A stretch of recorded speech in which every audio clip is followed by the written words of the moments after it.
Hello बच्चों, कैसे हो। तो हम लेके आ गए आपके लिए कॉन्सेप्ट नंबर 6। पिछली क्लास में हमने देखा था कि किस तरीके से तीन चार्जेस इक्विलिब्रियम में रहते हैं और उनको डील करते हैं। आज हम देखने वाले हैं कि हमारा कॉन्सेप्ट क्या है इलेक्ट्रिक फील्ड का। मतलब अगर कोई चार्ज इलेक्ट्रिक फील्ड में रखा होगा तो उसके ऊपर फोर्सेस कैसे लगेंगी। ठीक है, चलो स्टार्ट करते हैं क्वेश्चन। तो हमने क्वेश्चन ले रखा है, ये सारे मोस्टली हम PYQs कराएंगे आपको, है ना, जो भी जेई में आए हुए हैं। कुछ मेंस के होंगे, एक आधा एडवांस का भी होगा, है ना। तो ये क्वेश्चन 1986 का है। तो हमारा क्वेश्चन ये बेसिकली ट्रू फॉल्स है ना। ट्रू फॉल्स हो, इंटीजर टाइप हो, कुछ भी हो, क्वेश्चन तो क्वेश्चन ही है ना, हम डील कर लेंगे उससे, है ना। तो हमारे पास क्या है, दो प्रोटॉन्स हैं ए और बी। डायग्राम मेरा, दो प्रोटॉन्स हैं ए और बी। ए प्रोटॉन हीरा और बी प्रोटॉन हीरा। ए प्रोटॉन हीरा, बी प्रोटॉन हीरा। ये कहाँ पे रखे हुए हैं, between the to plates of a parallel plate capacitor. एक प्लेट एरी, एक प्लेट एरी। ये प्लेट्स ऐसे करके हैं, एक प्लेट एरी, एक प्लेट एरी, ऐसे करके दो प्लेट्स हैं जो कि पैरेलल हैं। ठीक है, इनके बीच में एक वी पोटेंशियल डिफरेंस बना रखा है। प्लेट्स को चार्जिंग करते हैं, सब क्या होता है आगे पढ़ाएंगे, है ना। अभी आप समझो कि दो प्लेट्स हैं जो कि पॉजिटिव और नेगेटिव है ना। होता है क्या है, इलेक्ट्रिक फील्ड लाइंस बनती हैं प्लस से माइनस, तो इसके बीच में इलेक्ट्रिक फील्ड भी होगी, है ना। इलेक्ट्रिक फील्ड कहाँ से कहाँ होती है, प्लस से माइनस होती है। उन्होंने बोल रखा है कि जो हमारा कैपेसिटर है इसको चार्ज करा गया है, कितना डिफरेंस दे दिया है, वी पोटेंशियल डिफरेंस देती है। ठीक है, डायग्राम में दे रखा है। तो कह रहे हैं तो दो प्रोटॉन्स है ना, उन पे जो फोर्स है वो आइडेंटिकल है। इसका मतलब क्या होता है, सेम। आइडेंटिकल का मतलब क्या होता है, सेम। तो ये बोल रहे हैं कि इन दोनों प्रोटॉन्स पे लगने वाली फोर्स सेम है। चेक करके सेम है नहीं है, उसके लिए हमें पढ़ना पड़ेगा कॉन्सेप्ट ऑफ इलेक्ट्रिक फील्ड। बहुत ध्यान से देखना, बहुत इजी कॉन्सेप्ट है। देखो, अगर ये इलेक्ट्रिक फील्ड लाइंस हैं, बहुत ध्यान से देखना। ठीक है, ये हमारी इलेक्ट्रिक फील्ड है, वो भी कैसी है, यूनिफॉर्म है। ठीक है, यूनिफॉर्म इलेक्ट्रिक फील्ड की पहचान क्या है, कि जो फील्ड लाइंस हैं वो इक्वल डिस्टेंस पे होती हैं और पैरेलल होती हैं और स्ट्रेट होती हैं। तो देखो यहाँ थोड़ा बहुत डिस्टेंस ऊपर नीचे और होगा, वो कोई बात नहीं है, बट ये चारों लाइंस स्ट्रेट हैं, इक्वल डिस्टेंस पे हैं और पैरेलल हैं। इसका मतलब यहाँ पर इलेक्ट्रिक फील्ड, इस रीजन में इलेक्ट्रिक फील्ड कैसी होगी, कांस्टेंट होगी, बेसिकली यूनिफॉर्म होगी, है ना। अब इलेक्ट्रिक फील्ड होती हैं प्लस से माइनस। तो ये प्लस माइनस गिवन नहीं होगा आपको, ये प्लस माइनस गिवन नहीं होगा, बट समझ जाना कि पॉजिटिव से चलती हैं फील्ड लाइंस और नेगेटिव पे खत्म हो जाती हैं। तो ये सेटअप ऐसा करके है। अगर मैं इसमें एक चार्ज रख दूं, ठीक है, और मान लेते हैं पॉजिटिव चार्ज है, बहुत ध्यान से देखना है ना। तो खुद देखो, ये पॉजिटिव साइड है, ये क्या करेगी, पॉजिटिव को रिपेल करेगी और ये नेगेटिव साइड इसको अट्रैक्ट करेगी। तो इसकी फोर्स और इसकी फोर्स से क्या होगा, ये धर जाएगा। इसका मतलब ये हुआ, इस पर कितनी फोर्स लगेगी, Q इंटू ई। सही, कैसा आया। तो इलेक्ट्रिक फील्ड का मैंने आपको कॉन्सेप्ट सिखाया था एक क्लास में, कि फोर्स अपॉन चार्ज होता है, क्वेश्चन भी कर चुके हैं इसका, है ना। तो Q इंटू में हो गया, इसका मतलब Q equal to F equal to क्या हो गया, QE।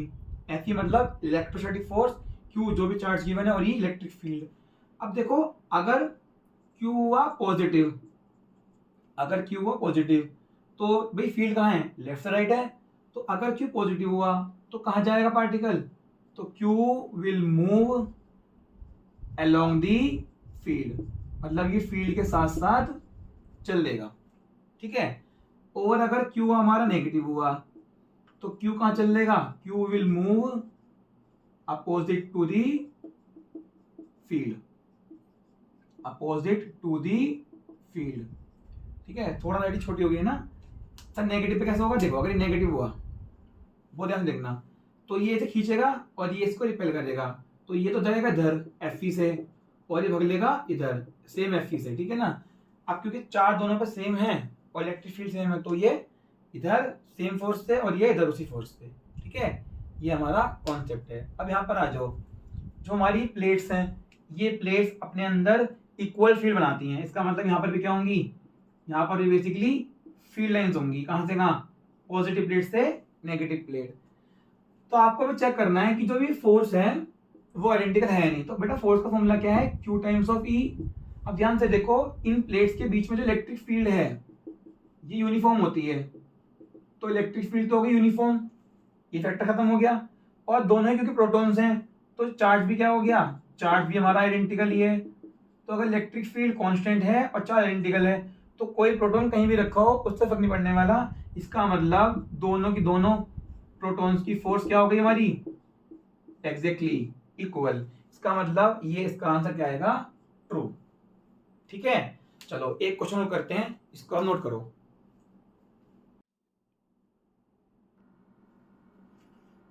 चलो बच्चों कंटिन्यू करते हैं। हमने एक क्वेश्चन ले लिया है और ये क्वेश्चन हमारा है 2023 मेंस का 25 जनवरी शिफ्ट का।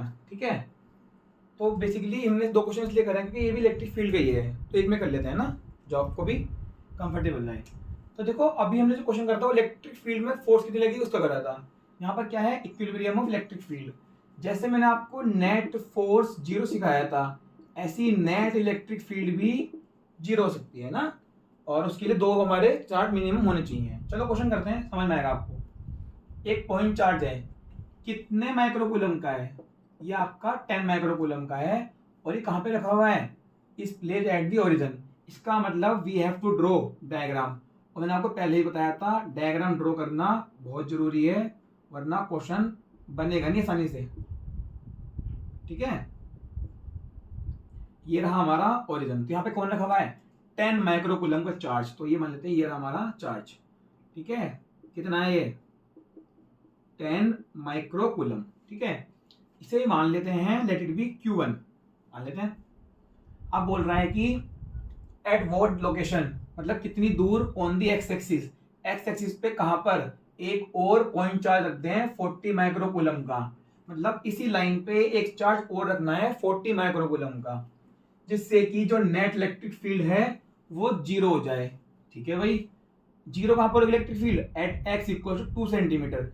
इनने बोला हुआ है कि जो x इक्वल टू 2 पॉइंट है, मान लेते हैं कितना है, दिस इज योर 2 सेंटीमीटर। इस पॉइंट पे, इस पॉइंट को मान लेते हैं P, इस P पॉइंट पे जो इलेक्ट्रिक फील्ड है वो कितनी है पता है, वो 0 है। ये इन्होंने बोला क्वेश्चन के अंदर।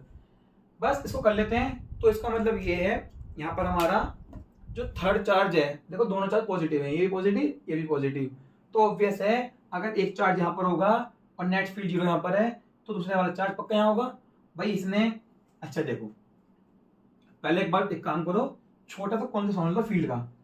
अगर पॉजिटिव चार्ज है और यहाँ पर एक P पॉइंट है, तो इस P पॉइंट पे पॉजिटिव की वजह से फील्ड बनती है अवे। ठीक है, और अगर ये नेगेटिव हुआ तो फील्ड बनेगी इसी सेम पॉइंट पे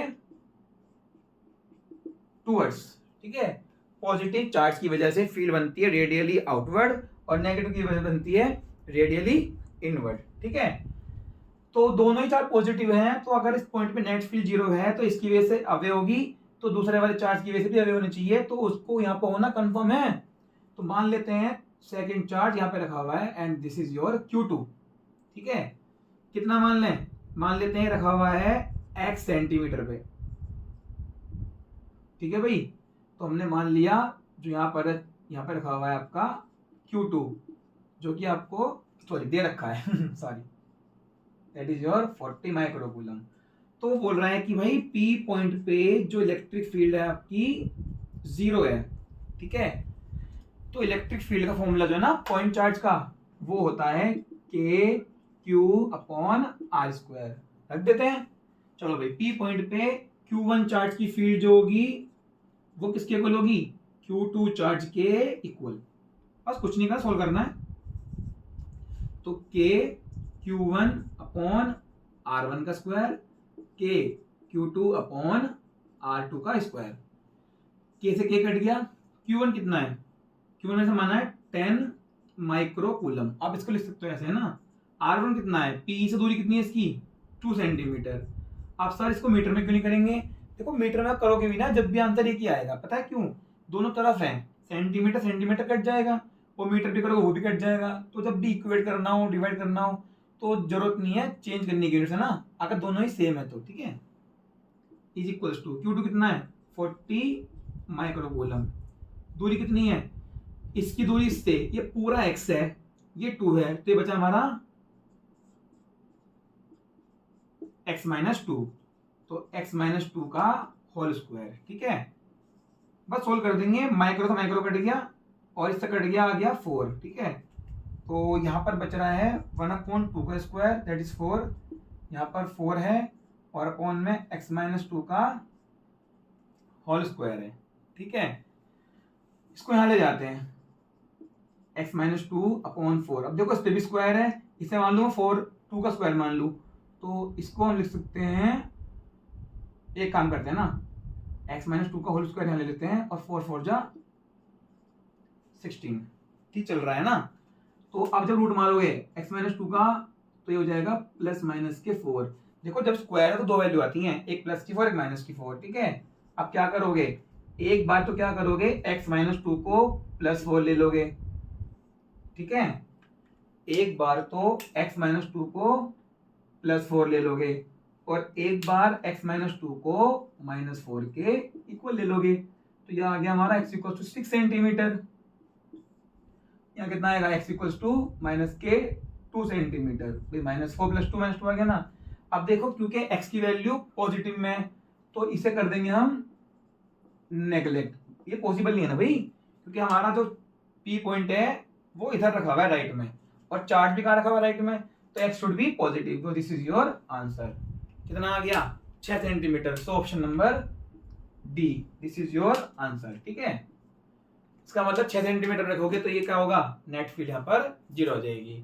तो होपफुली आपको समझ में आ रहा होगा, पति भी समझ में आ गया होगा।